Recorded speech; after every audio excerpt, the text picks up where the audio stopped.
쓰시면 주의 이름을 부르는 하나님 백성. 우리 현장 예배 드리시는 분들이 지금 화면이 전혀 안 돼서 주의 이름을 부르는 하나님 백성이라는 말씀의 제목으로 하나님 은혜를 나누겠습니다. 오늘은 말씀 같은 경우는 제가 꾸준히 다 읽어드리도록 할게요. 1995년 1학기 제가 대학교 3학년이었고요. 제 친구는 이름이 승훈이라는 친구가 있었는데 3학년 1학기 때 야 나는 검찰 공무원 할 거야. 그러더니 서점에 가서 공무원 시험 준비 책을 사갖고 오는 거예요. 그래서 제가 야 뭘 이런 거 저런 거 다 생각해보고 이것도 한번 하고 정말 하고 싶은 게 뭔지 찾아도 보고 그러다가 잡히는 게 없으면 공무원 하면 되지 뭘 벌써부터 공무원 시험 준비를 하냐? 그랬어요. 우리 때는 그랬어요. 그런데 그 승훈이는 아예 그렇게 마음을 먹고 전공 수업 중에도 선생님이 강의 잘 못하셔서 들어도 뭔 소리인지 모르는 수업, 들어도 유익이 없다고 되는 수업은 아예 공무원 문제집 펼쳐놓고 그걸 공부를 하더라고요. 그 녀석은 졸업하자마자 바로 검찰 공무원이 되긴 했습니다. 저희 시절에는 그리 흔한 풍경은 아니었는데 제가 그 승훈이 보면서 나는 어디에 취직하면 좋을까? 나는 어떤 일을 하면 내 적성에 맞고 즐겁게 일할 수 있을까? 이런 생각을 그때 참 많이 했어요. 그런데 뭐 특별히 손에 잡히는 건 없었습니다. 그리고 그 이듬해 96년 5월 그 상반기 3, 4, 5월 제가 교회에 가서 계속 특별히 혼자 기도하고 있었는데 하나님이 이제 둘째 주에 저의 마음에 저를 부르셨어요. 저희 교회 이준열 청년이 그런 부르심을 듣고 지금 준비하고 있는데요. 이제 여러분들 이런 얘기 들으면 궁금하잖아요. 부르심을 어떻게 받았나. 현실적으로 그냥 있는 그대로 표현하자면 하나님께서 저한테 목사하라고 하시는 것 같았어요. 영우가 목사해 이런 소리는 단 한 번도 들어본 적 없고 저보고 목사하라고 하시는 것 같았어요. 그래서 그 5월 둘째 주 이후로 더 성경을 펼쳐놓고 열심히 기도하면서 이게 하나님 주신 마음이 맞는지를 계속 확인을 하는 거죠. 이게 내 생각인지. 근데 저는 전혀 목사할 마음이 없었기 때문에 제 생각은 분명히 아니었고요. 이게 다 사탄이 주는 음성인지 하기 싫었나 봐요. 사탄이 왜 나한테 이럴까 이런 생각을 하고 계속 확인을 했어요. 그리고 이제 마음의 결단을 하고 준비했었고 준비됐었던 제가 취직도 됐었거든요. 원래는 4학년 1학기 전에 다 취직이 됐었는데 다 포기하고 신학대학원 진학을 했습니다. 97년에 신학대학원 진학하자마자 폐결핵에 걸렸습니다. 1년 동안 약을 먹어야 했고요. 신학대학원에 진학한 뒤로 제 삶은 제가 생각했던 것과는 정반대로 늘 움직였습니다. 99년에는 갑자기 결혼을 하게 됐고 아주 낯선 삶을 화성에서 시작했습니다. 목회자의 길은 제가 생각했던 것과는 너무 달랐어요. 제가 계획하고 제가 예측하는 대로 되는 게 거의 하나도 없었습니다. 그때 저를 보고 제 가족이나 혹은 저를 아는 사람들이 아브라함이 오늘 들었던 말이 있어요. 한번 여러분 화면이 없으니까 따라해 보겠습니다. 하나님은 당신이 무슨 일을 하든지 당신을 도우십니다. 과연 저는 그런 말을 들을 만했을까 그때. 야 하나님은 네가 뭘 하든지 도우시는구나. 이런 말을 들을 수 있었을까. 전혀 그런 삶이 아니었어요. 그러면 담임 목사가 된 이후에는 철원에서의 목회 또 춘천에 와서의 목회는 이런 평가를 받을 수 있을까요? 사람들은 요즘은 그래도 교회가 점점 성장하는 교회는 찾아보기가 어렵습니다. 큰 대형 교회를 빼고는. 그러니 제가 철원에서도 교회가 계속 성장했고 춘천에서도 계속 성장해 왔으니까 하나님은 정말 목사님이 하는 일을 무엇이든지 다 도와주시네요. 이렇게 목회만 보면 교회만 보면 그렇게 말할 수 있는 사람이 있을지 모르지만 제 삶, 개인의 삶을 놓고 보면 여전히 저는 제가 생각하는 대로 계획하는 대로 잘 되지 않습니다. 여러분은 어떠세요? 여러분 주변에 있는 사람이 당신이 무슨 일을 하든지 하나님이 도우시는군요. 이런 평가를 받을 수 있을까요? 아브라함이 찾아온 아비멜렉에게 이런 평가를 받았습니다. 22절인데요. 되게 불편하네. 그 무렵에 아비멜렉과 그의 군사령관 비골이 아브라함에게 말하였다. 하나님은 당신이 무슨 일을 하든지 당신을 도우십니다. 아비멜렉이 이렇게 와서 얘기를 해준 거예요. 자, 근데 이 본문은 이 이야기를 들은 내용 전에 꼭 한 가지 생각해 봐야 될 게 있는데 이렇게 시작해요. 그 무렵에 성경에서 우리 숫자로 나눠져서 몇 절 이렇게 돼 있는데 그러나 그래서 그러므로 이런 접속사가 있거나 그때 그 무렵에 이런 단어가 있으면 꼭 우리는 읽던 성경에서 앞으로 가서 도대체 무슨 일이 있었던 때지 하고 꼭 찾아봐야 돼요. 자, 그 무렵이 언제냐면 아브라함이 이삭을 낳고 젖을 떼서 잔치를 벌이는 날이었어요. 한 3-4살 됐겠죠, 이삭이. 그래서 막 잔치를 벌이는데 이삭의 엄마 사라의 눈에 이렇게 보였어요. 이스마엘이, 아브라함의 또 다른 아들이죠. 이스마엘이 이삭을 희롱하는지라. 사라의 눈에 그렇게 보였던 거예요. 희롱하는지라. 사라가 그동안 마음에만 두었던 말을 이제 꺼냅니다. 10절인데요. 사라가 아브라함한테 말해요. 저 여종과 그 아들을 내보내십시오. 저 여종의 아들은 나의 아들 이삭과 유산을 나누어 가질 수 없습니다. 이스마엘을 내보내라고 사라가 말을 하는 거예요.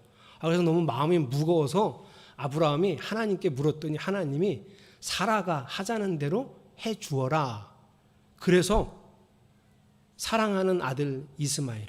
여러분, 우리는 자꾸 성경 읽다가 늘 이삭 편이잖아요, 우리. 이스마엘 편이 아니라. 그래서 이스마엘은 아브라함이면 사랑도 안 하고 그냥 어떻게 내가 저런 아들을 낳았을까 이런 게 아니에요, 여러분. 그렇게 생각하는 분들이 많은데 엄청나게 이스마엘을 사랑했습니다. 그리고 그의 엄마 하갈도 자기 부인이죠, 사랑했습니다. 그런데 하나님이 내보내라는 거예요. 그래서 내보냈어요. 와, 정말 얼마나 마음이 아팠을까요? 14절에 보면 이렇게 돼 있어요. 하나님 말씀하시고 다음 날 아침에 일찍 내보내요. 이게 얼마나 힘든 일인지 부모님들 아시잖아요. 애를 내보냈는데 물 가죽 부대 하나와 먹거리 조금만 주고 내보내는 데가 어디냐면 여러분 광야예요. 반드시 죽는데요. 반드시 죽는데. 그 어미 하갈과 이스마엘을 내보냈어요. 여기 얼마나 힘들었을까요? 근데 이 놀라운 사람이요. 다음날 아침 일찍 바로 내보내요. 말씀하시자마자. 다음 주에 우리 이삭 번제로 바치는 이야기 나오고 있거든요. 그때도 그래요, 여러분. 하나님이 번제로 바치라. 다음날 아침 일찍 이삭을 데리고 사흘길이 되는 모리아 산으로 가서 이삭을 번제로 바칩니다. 아브라함이 이래서 대단한 거예요. 아브라함의 믿음이 이런 믿음이에요. 자, 그런데 얼마나 마음이 아팠을까요? 내보냈어요. 하나님이 내가 이 아이 반드시 지켜준다. 이 말씀만 믿고 아이를 죽음의 광야로 내몰았단 말이죠. 얼마나 아팠을까? 그렇게 마음이 너무 힘들고 아플 때 와서 한 말이에요. 다시요. 하나님은 당신이 무슨 일을 하든지 당신을 도우십니다. 이 얘기를 한 거예요. 자, 여러분, 이때 아브라함이 이게 지금 무슨 개떡 같은 소리야. 내가 얼마나 지금 속상한데 와갖고 하나님이 뭘 도와줘? 이렇게 생각했을까? 아니면 그래, 맞지. 내가 지금 하나님 말씀하신 대로 내 아들 내쫓았지만 하나님이 지키시지. 내가 무슨 일을 하든지 하나님의 말씀대로 했으니 하나님이 도우시지. 이렇게 위로를 받았을까? 아브라함은 전자는 아니고 후자일 겁니다. 아브라함이 이런 위로를 받은 거죠. 자, 여러분은 하나님이 여러분을 무슨 일을 하든지 하나님이 여러분을 돕기를 주님의 이름으로 축복합니다. 제가 볼 땐 여러분이 그렇게 됐으면 좋겠는데 우리의 마음의 자세는 조금 달라야 돼요. 이걸 이렇게 표현하면 안 되고요. 내가 무슨 일을 하든지 하나님이 나를 도와 이렇게 하시지 말고요. 하나님이 어떤 일을 하시든지 나는 하나님 편에 서리라. 이 마음으로 일생을 살아가시기를 축복합니다. 다시요. 하나님이 어떤 일을 하시든지 내가 차마 이해할 수 없고 받아들일 수 없는 일을 하셔도 나는 하나님 편에 서리라. 이 믿음의 결단이 있기를 바랍니다. 아비멜렉이 아브라함한테 이렇게 축복만 한 건 아니고요. 이제 협약을 맺자고 왔는데요. 이렇게 얘기해요. 23절 잘 들어보세요. 이제 여기 하나님 앞에서 당신이 나와 나의 아이들과 나의 자손을 속이지 않겠다고 맹세하십시오. 이 첫 번째 맹세예요. 뭐 하라고요? 나와 내 후손들한테 속이지 않겠다고.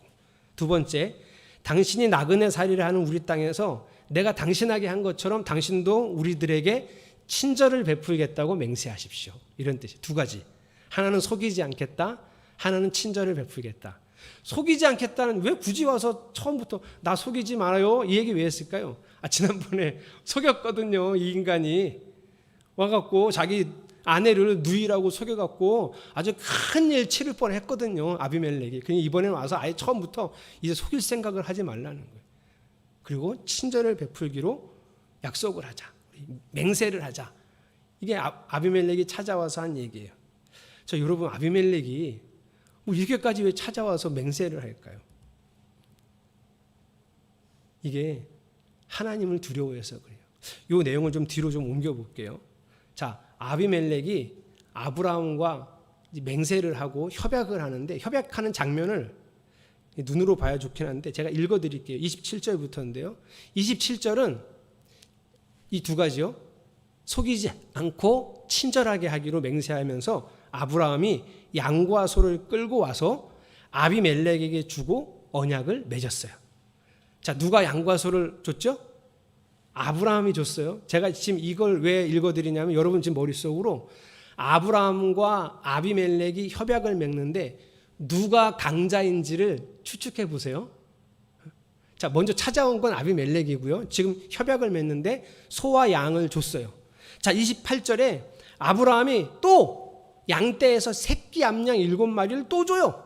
아비멜렉에게. 아비멜렉이 이건 왜 주냐? 그랬더니 이것은 우물에 관해서 또 다른 협약을 맺는, 이 우물 내 거라고 협약을 해달라는 거예요. 그래서 아비멜렉이 그렇게 하자. 그리고 새끼 암양 7마리를 받았어요. 아브라함이 강한 사람일까요? 아비멜렉이 강한 사람일까요? 우리 이렇게 생각 없이 듣기 없기. 아비멜렉이 강자일까요? 아브라함이 강자일까요? 누가 누구에게 맹세의 예물을 줬냐면 아브라함이 줬죠. 아비멜렉이 강자예요. 근데 성경은 그냥 무심히 읽다 보면 먼저 찾아온 게 아비멜렉이니까 아비멜렉이 나랑 좀 협약 좀 맺어줘요. 나는 진짜 당신하고 협약을 맺고 싶어요. 이렇게 찾아온 것 같으니까 아비멜렉이 약자 같겠지만 실제로 예물을 드린 거 보면 다 아브라함이 줬어요. 아비멜렉이 강자예요. 그럼 여러분 우리가 궁금해야 돼요. 왜 강자가 굳이 약자를 찾아와서 우리 앞으로 잘 지냅시다 하고 협약을 제안을 했을까? 왜? 이게 핵심이에요. 왜냐하면요. 아비멜렉은요. 아브라함이 무섭지는 않아요. 근데 아브라함의 하나님이 두려워요. 지난 몇 년간 겪은 일이 있어요. 하나님이 이 집안의 태를 다 닫으셨어요. 그리고 이렇게 말씀하셨어요. 저 아브라함이 기도 안 해주면 너네 집은 이제 아들을 못 낳아, 애들을 못 낳아. 그래서 아브라함이 기도를 해줬고요. 그 한 4년, 5년, 6년간 드디어 그 기도를 통해서 꾸준한 기도를 통해서 아비멜렉의 집안에 태가 열리고 아이들이 태어나기 시작했어요. 아브라함은요. 걔는 하나도 안 무서워요. 그 인간은요. 지난번에 자기 죽을까 봐 자기 아내를 누이라고 속였던 참 허접한 인간이거든요. 그리고 그 인간이 야, 너 어떻게 나를 그렇게 얘기해서 공경에 빠뜨릴 수가 있어? 그랬더니 와서 하는 변명이 뭐냐 하면 근데 실제로요. 우리 아내는 제 누이 맞아요. 어머, 그 인간은 하나도 안 무서워요. 근데 누가 무서워요? 아브라함의 하나님이에요. 늘 보니 아브라함이 하는 일마다 그 하나님이 늘 도우세요. 그래서 아브라함하고 협약을 맺는 거예요. 여러분 우리 이렇게 살아야 돼요.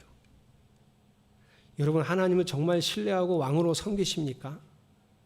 하나님 어떻게 섬기시죠? 두려운 마음으로.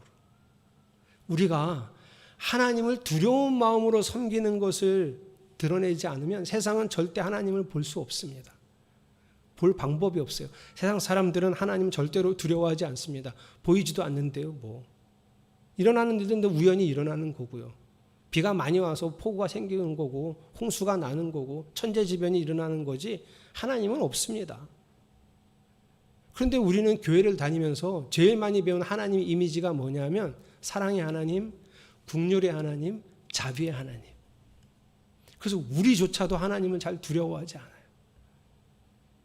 그래서 어느 날은 보면 우리가 하나님을 우습게 알고 있다는 생각이 들어요. 그렇게 해도 하나님은 또 참고 사랑하시고 인내하시고 긍휼히 베풀어 주시고 자비를 베풀어 주실 테니까 우리는 그 하나님의 사랑을 찬양하고 고백하면서 하나님을 두려워하지 않아요.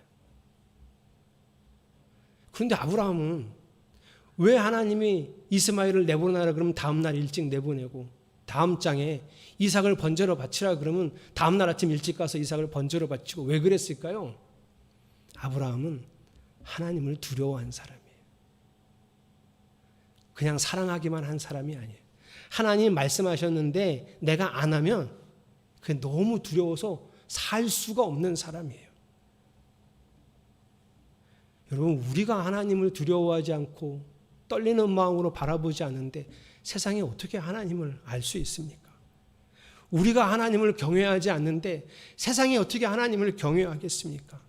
우리가 우리 좋은 대로 우리 맞다고 생각하는 대로 내가 다 판단해서 그렇게 예배도 결정하고 신앙생활도 내가 하고 싶은 대로 하는데 세상이 어떻게 하나님의 왕권을 인정하겠습니까? 우리가 세상에 보여줄 게 뭐예요? 하나님은 나의 왕이라는 거예요. 말만.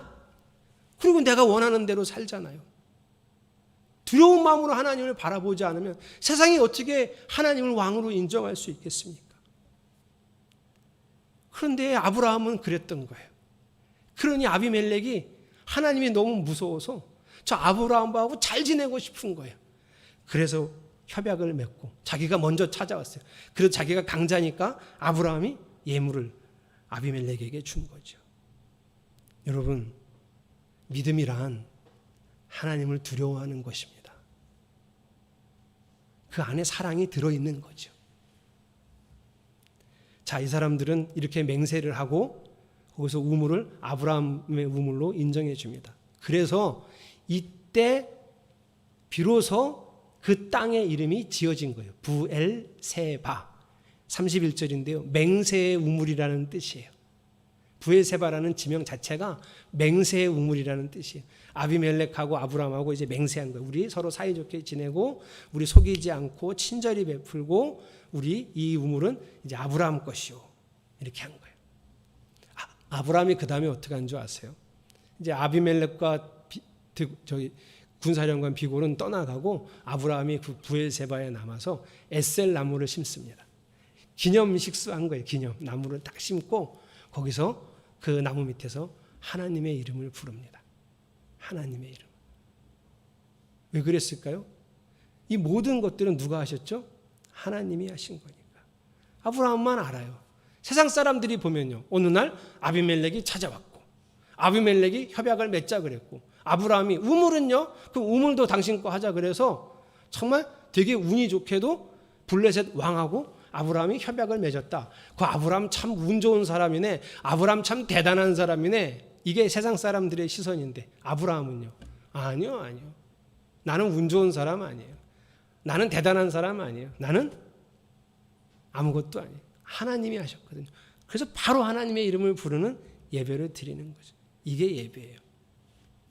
제가 철원에 부임하자마자 권사님 큰딸이 저랑 동갑인데 권사님 큰딸이 결혼한 지 꽤 오래됐는데 아이를 못 낳는데요. 왜요? 자궁에 엄청난 혹이 있대요. 그래서 제가 혹을 띄고 애를 가지면 되지 그랬더니 그 권사님 막 웃으시면서 목사님 그 혹을 떼면 자궁을 다 드러내서 또 못 가져요. 아, 그럼 애를 못 갖는 거예요? 예. 하나님도 그러셨어요? 애를 못 갖는다고? 그래서 권사님이 되게 뚱한 얼굴로 뭔 소리를 하나 저를 쳐다보더라고요. 권사님 오늘 기도해 봅시다. 하나님이 그러셨는지. 그리고 기도를 같이 했어요. 매일. 몇 시에 모여서 같이 기도하고 혼자 기도하고 제가 새벽 기도 때 또 기도하고 그러다가 제 마음에 하나님이 주신다는 마음이 들어서 제가 권사님한테 그랬어요. 권사님 의사 선생님 말씀은 못 갖는다 그랬는데 하나님이 주신대요. 권사님도 저도 기도하다가 그런 마음을 받았다는 거예요. 그리고 실제로 임신을 했어요. 임신을 하자마자 산부인과 의사 선생님들이 거침없이 낙태 수술하라고 종용을 했어요. 그래서 딸이 인천에 사는데 전화를 한 거죠. 엄마한테. 엄마, 의사 선생님이 낙태 수술하래요. 그래. 제가 안 된다 그랬어요. 하나님이 주신 아이를 누구 마음대로 낙태를 하냐. 절대 건드리지 말라고. 그래서 엄마가 딸하고 전화할 때는 안 돼! 이러고 저한테 오면 목사님 어떡하면 이러시는. 걸리지 말라고. 몇 번의 위기를 극복하고 아들을 자연분만해서 아들을 낳았습니다. 걔가 우리 가연이보다 한 살 어리니까 벌써 고등학교 1학년이 됐죠. 그 일이 있고 나서 제 주변에 임신하지 못하던 두 쌍의 부부가 저를 찾아오는 거예요. 그래서 제가 기도하자. 기도했는데 두 쌍 다 임신에 성공했어요. 세 쌍이 임신에 성공한 거예요. 그래서 제 마음속에 드디어 나도 주특기가 생겼구나. 내가 불임 부부들의 임신 상담 목사하고 이제 태아를 잉태할 수 있는 능력을 얻었구나. 세 번 했는데 세 번 다 되니까 제 마음에 그런 생각이 들더라고요. 그래서 정말 어떤 현상이 벌어지냐면 할머니 권사님들은 어디만 아프면 저한테 안수받으러 와요. 사택을 아무 때나 들어와서 목사님 다리가 아파요. 어떻게 걸어왔는지 이해할 수가 없어. 다리가 아픈데 안수받으러 왔어요. 그래서 제가 안수해요.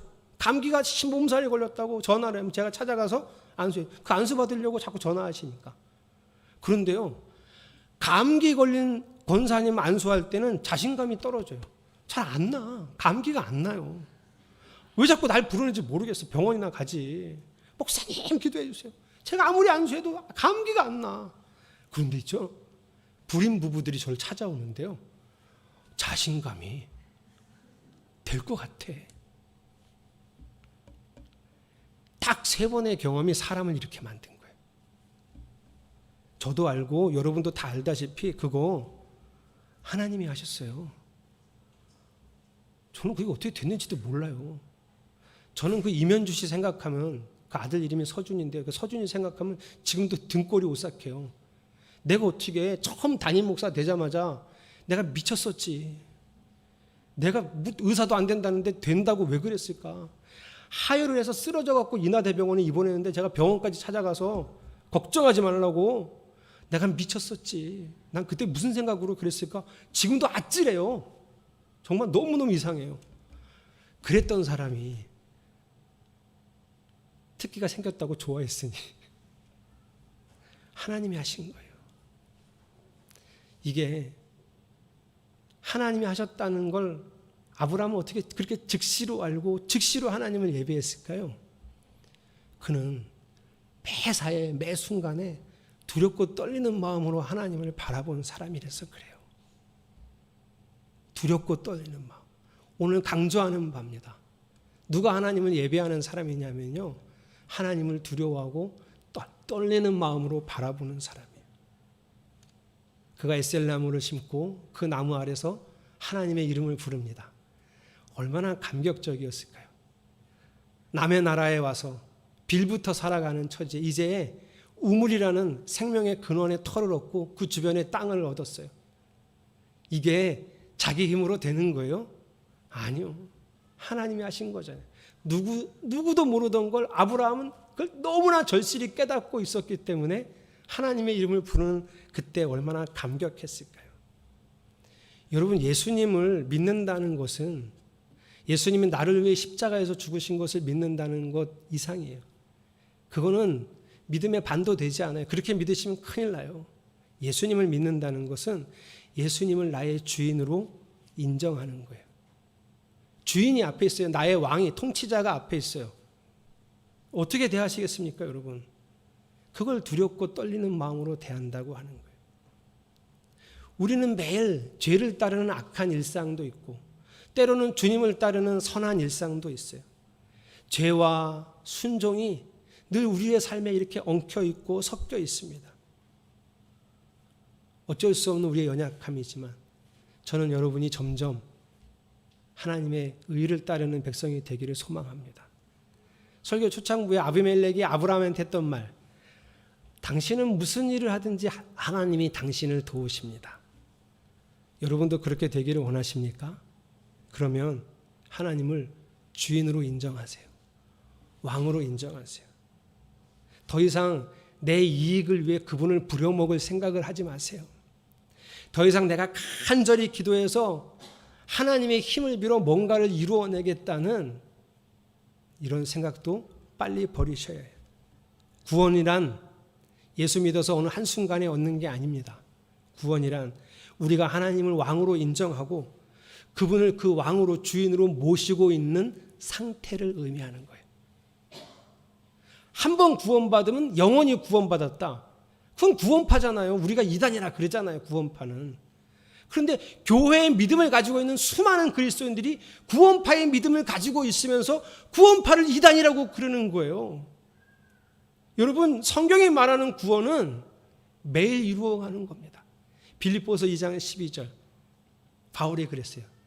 너희 구원을 두렵고 떨림으로 날마다 이루어가라고. 여러분, 바울이 말한 것처럼 매사에 두렵고 떨림으로 구원을 이루어 가야 합니다. 사랑으로 다스리는 하나님을, 여러분 맞죠? 사랑으로 다스리는 하나님을 매 순간 두렵고 떨리는 마음으로 바라보시기를 축복합니다. 제가 일부 예배하고 이 찬양을 설교 찬양으로 한 거를 후회했어요. 별로 설교 맥락하고 안 맞거든요. 근데 그냥 단순히 가사에 주님을 바라보라 이런 얘기가 있어서 제가 이걸 찬양으로 골랐는데요. 좀 다른 찬양을 찾으려고 했는데 잘 못 찾았어요. 여러분, 괴로울 때 주님의 얼굴 보라. 뭐 떠오르세요?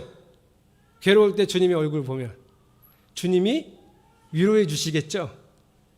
시달린 친구들아, 세상에 시달린 친구들아, 주님을 바라보라. 뭐 떠올리세요?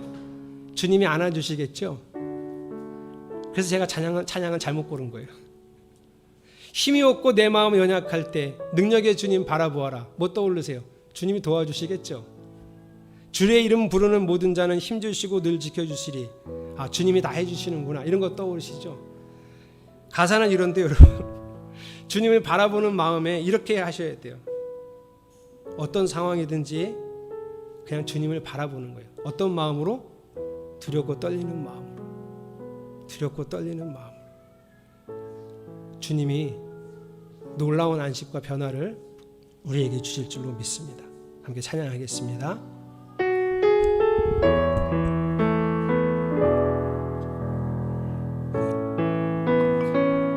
괴로울 때 주님의 얼굴 보고 평화의 주님 바라보아라. 평화의 주님 바라보아. 세상에서 시달린 친구들아, 세상에서 시달린 친구, 위로의 주님 바라보아라. 위로의 주님 바라. 눈을 들어 주를 보라. 눈을 들어 주를 보라. 내 모든 염려, 내 모든 염려 주께 맡겨. 슬플 때 주님의 얼굴 보라. 슬플 때에 주님의 얼굴 보. 사랑의 주님, 사랑의 주님, 안식 주님. 힘이 없고 내 마음 연약할 때, 힘이 없고 내 마음 연약할, 능력의 주님 바라보아라. 능력의 주님 바라보. 주의 이름 부르는 모든 자는 주의 힘주시고 늘 지켜주시리. 힘주시고 늘 지켜. 눈을 들어 주를 보라. 눈을 들어 주를. 내 모든 염려 주께 맡겨라. 내 모든 염려 주께 맡겨. 슬플 때 주님의 얼굴 보라. 슬플 때에 주님의 얼굴. 사랑의 주님, 사랑의 주님, 안식 주님. 눈을 들어 주를 보라. 눈을 들어 주를 보라. 내 모든 염려 주께만. 슬플 때 주님의 얼굴 보라. 슬플 때에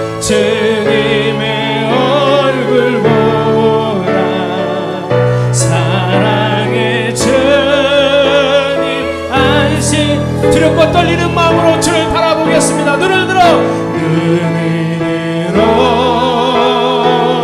주를 보라. 내 모든 염려 주께 맡겨라. 슬플 때에 주님의 얼굴 보라. 사랑의 주님 안식 주리. 주여, 오늘부터 내가 주를 바라볼 때, 매 순간 주를 볼 때마다 두렵고 떨리는 마음으로 바라보겠습니다. 그리고 그 구원을 매일 이루어 가기를 원합니다. 우리를 이끌어 주시옵소서. 우리 함께 통성으로 기도하겠습니다. 하나님의 나라와 은혜를 오늘도 구하는 당신의 백성들에게 힘을 주시옵소서. 하나님, 우리가 매일 하나님 어떤 순간에조차도 주님을 두렵고 떨리는 마음으로 바라보기를 원합니다. 염려를 나에게 맡기라 하셨으니 맡겨야 합니다. 맡기지 못하고 내 마음에 품고 있었던 것을 두렵고 떨리는 마음으로 다시 내놓아야 합니다. 순종하지 못했던 삶을 두려운 마음으로 고백해야 합니다. 하나님을 두렵고 떨리는 마음으로 바라보는 자들 위해 하나님의 하늘의 신비한 능력을 우리에게 주셔서 이 땅에 살아가는 동안 하나님의 평강과 평화를 누릴 수 있는 삶으로 바꾸어 주실 것입니다. 우리의 삶은 이렇게 위험에 노출되어 있으나 주님 안에서의 삶은 늘 평안과 행복을 누릴 수 있음을, 그래서 이 땅에서도 천국을 맛볼 수 있음을 우리가 알고 있습니다. 그 길을 걸어가기 원합니다. 우리 성도들과 함께 매일 아침에 눈을 뜨고 다시 잠자리에 들기까지 그 매 순간, 어떤 순간이라도 주님을 바라보기 원합니다. 매 순간 주님을 바라보기 원합니다. 그때마다 두려운 마음, 떨리는 마음, 사랑의 마음으로 주를 바라볼 수 있도록 우리를 이끌어 주시옵소서. 우리가 결심하오니 이 길로 우리를 붙들어 주시옵소서. 할렐루야. 눈을 들어 주를 보라.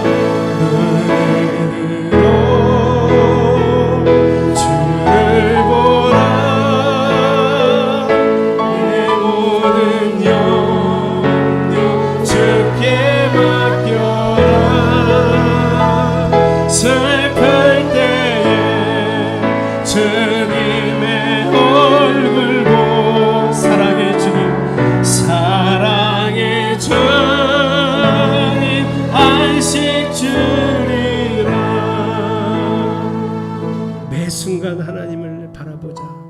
하나님, 우리가 이렇게 인사하고 있습니다. 그 매 순간 주님을 바라볼 때마다 두려운 마음, 사랑으로 떨리는 마음으로 주를 바라보게 하시옵소서. 거기서 하나님의 놀라운 능력을 맛보게 하실 줄로 믿습니다. 우리를 그 길로 이끌어 주시옵소서. 예수님의 이름으로 기도드렸습니다.